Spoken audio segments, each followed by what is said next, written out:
राम राम किसान भाइयों।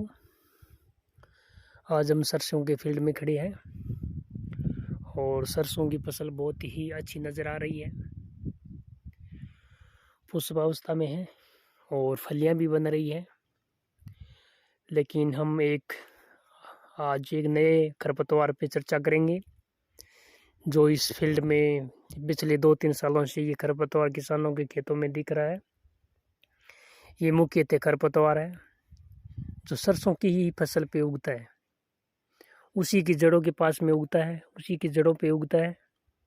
आज हम उसी खरपतवार की चर्चा कर रहे हैं, तो चलो उस पे हम चर्चा करते हैं। तो किसान भाइयों, ये खरपतवार है। इस खरपतवार का नाम है ओरोबंकी। कुछ किसान उसको मूंगफोड़ भी कहते हैं। किसान भाइयों, ये खरपतवार हमारे इन किसानों के खेतों में जो सरसों का फील्ड है उसमें ये पिछले 3-4 सालों से अब दिख रहा है। ये खरपतवार सरसों फसल का परजीवी खरपतवार है। इसको रूट पैरासाइट बोलते हैं। पूर्णतः ये जड़ के पे ही उगता है। तो किसान भाइयों, इस खरपतवार से हमारी सरसों को फसल को बहुत ज़्यादा नुकसान हो रहा है। तो आज हम उसी पे चर्चा कर रहे हैं। ये खरपतवार एक पुष्पीय खरपतवार है जो सरसों की फसल के बुआई के 8-10 दिन के बाद में इस खरपतवार का अंकुरण होने लग जाता है। ये खरपतवार जो सरसों की फसल की जो जड़ें होती है वो कुछ रासायनिक अवशेष संकेत देती है, जिससे कि ओरोबंकी के जो बीज ज़मीन में पड़ा होता है उसका अंकुरण होता है, जर्मिनेशन होता है। और जर्मिनेशन होने के पश्चात ये अपने जो शुष्कांग इसके होते हैं, ये सरसों की जड़ के संपर्क में आने के बाद में उसमें घुस जाते हैं और अपनी कोशिकाओं का ये बढ़ाना शुरू कर देता है। उसके बाद में ये सरसों की जड़ पे पूर्णतः पौधा विकसित हो जाता है। ये अधिकांश अपना जो विकास है, जो वृद्धि है, वो ज़मीन के अंदर ही करता है और अंदर विकास करने के बाद में ये 30-40 दिनों के बाद में ज़मीन से ये बाहर निकलता है। और ये जो ओरोबंकी बाहर निकलती है उसके जो पुष्प अवस्था है वो ही बाहर आती है। उसके पश्चात इसमें पुष्पन की क्रिया होती है और पुष्पन की क्रिया होने के पश्चात इसमें 8-10 दिनों के बाद में बीज बनने शुरू हो जाते हैं।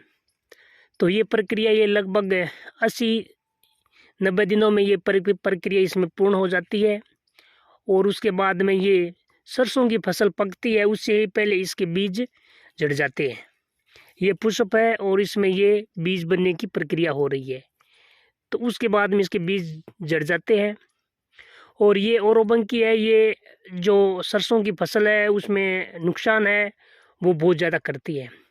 कई क्षेत्र में तो देखा गया है कि ये 80 से 90% तक नुकसान कर देती है।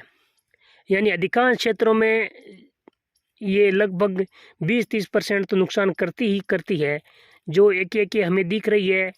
तो इस प्रकार यदि ये हो तो ये तो भी नुकसान कर देती है। चलो हम इसको खोद के देखते हैं इसका क्या रूपरेखा इसने बना रखी है और ओरोबंकी ने। हम अभी आपको बताते हैं, दिखाते हैं। कुछ किसानों के लिए नया खरपतवार होगा तो हम इस पे ही चर्चा कर रहे हैं। तो इसका साथ साथ मैं बता देता हूँ, इसका भी नियंत्रण करना मुश्किल हो रहा है किसानों के लिए, क्योंकि ये सरसों के जड़ों के ऊपर ही उगती है, वहीं से ये भोजन लेती है और इसका जो नियंत्रण है वो मुश्किल हो रहा है किसानों के लिए।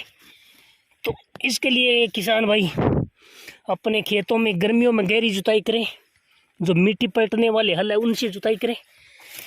और गहरी जुताई के बाद में ये किसान भाई खोदते हैं, देखते हैं और गर्मियों में गहरी जुताई और अपने खेतों में फसल चक्र अपनाए। कम से कम किसान भाई 3 साल का फसल चक्र अपने क्रॉप रोटेशन। और जो बीज की बुआई करते हैं वो भी किसान भाई साफ सुथरा बीज की बुआई करें और बीज को उपचारित करके ही बुआई करें।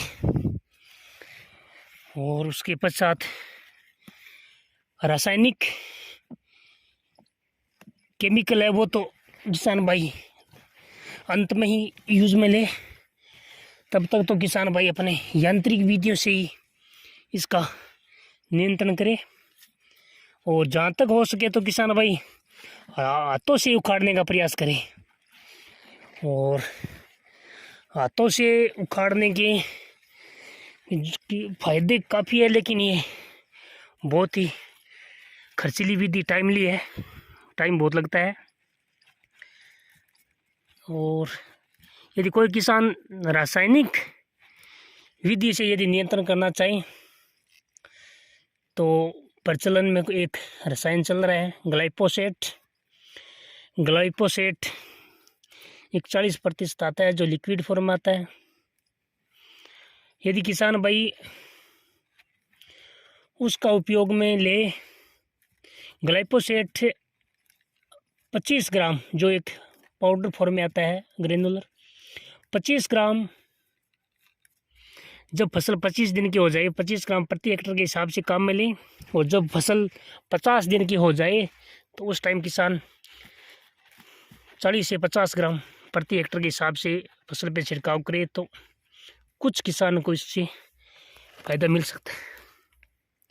ये देखो किसान भाई हमने इसका पूरा खुद लिया है ओरोबंकी। ये पूरी तरह से सरसों की जड़ में के साथ जुड़ी हुई है।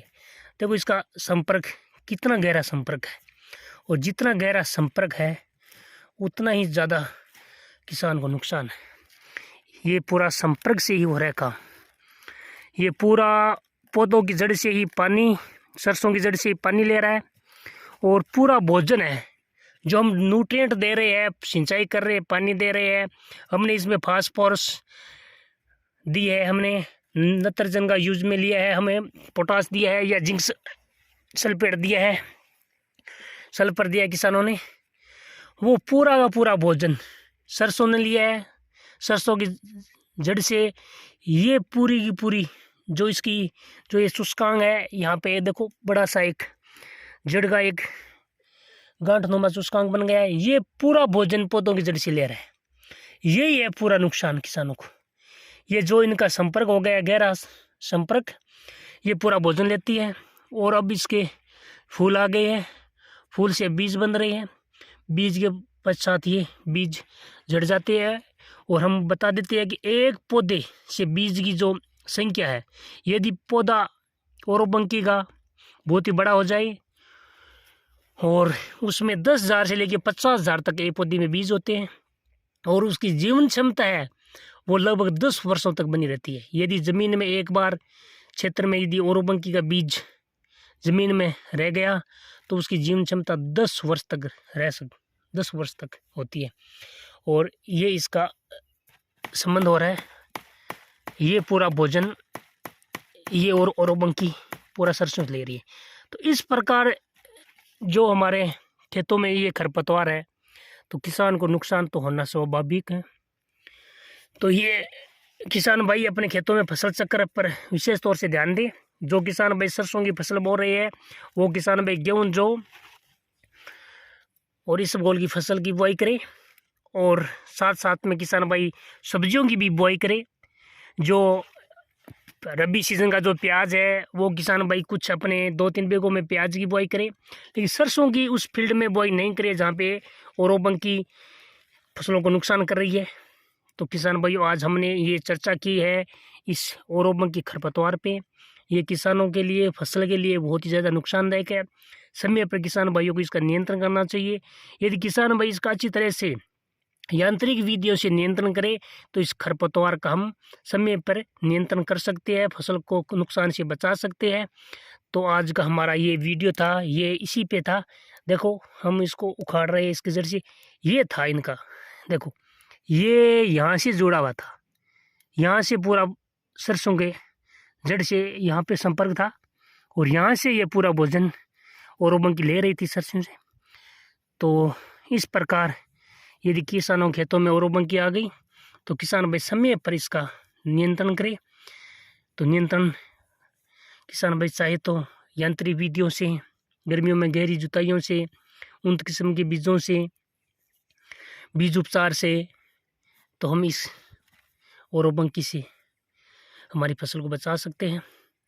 आज का वीडियो हमारा यही था कि किसानों को पता चले कि ये कौन सा खरपतवार है, ये क्या कोई नुकसान कर सकता है नहीं कर सकता है। अभी तक कुछ किसानों को अभी इसके बारे में पता ही नहीं था कि ओरोबंकी होती क्या है। हमने तो कभी देखी नहीं है, होती है कि नहीं होती है। कुछ किसान बताते हैं कि इसका जर्मिनेशन बीज से नहीं है, ये कोई रोग है।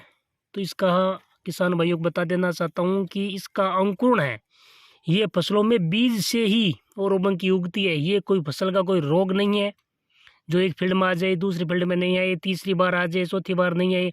इस प्रकार का कोई इसमें कुछ नहीं है। ये एक प्रकार का खरपतवार है जो हमारी फसलों में यदि क्षेत्र में एक बार आ गया तो इसका कंट्रोल नियंत्रण करना मुश्किल है। लेकिन कुछ किसान इसका समय पर यदि इसका नियंत्रण करें यांत्रिक विधियों से तो किसान भाई इसका नियंत्रण कर सकते हैं। आज का वीडियो हमारा यही था कि ओरोबंकी क्या है, ओरोबंकी के बारे में हमने चर्चा की है और हम यही आशा करते हैं कि ये जो आज का वीडियो है ये किसानों के लिए बहुत ही अच्छा साबित होगा। तो सभी किसानों भाइयों को एक बार पुनः मोकली राम राम।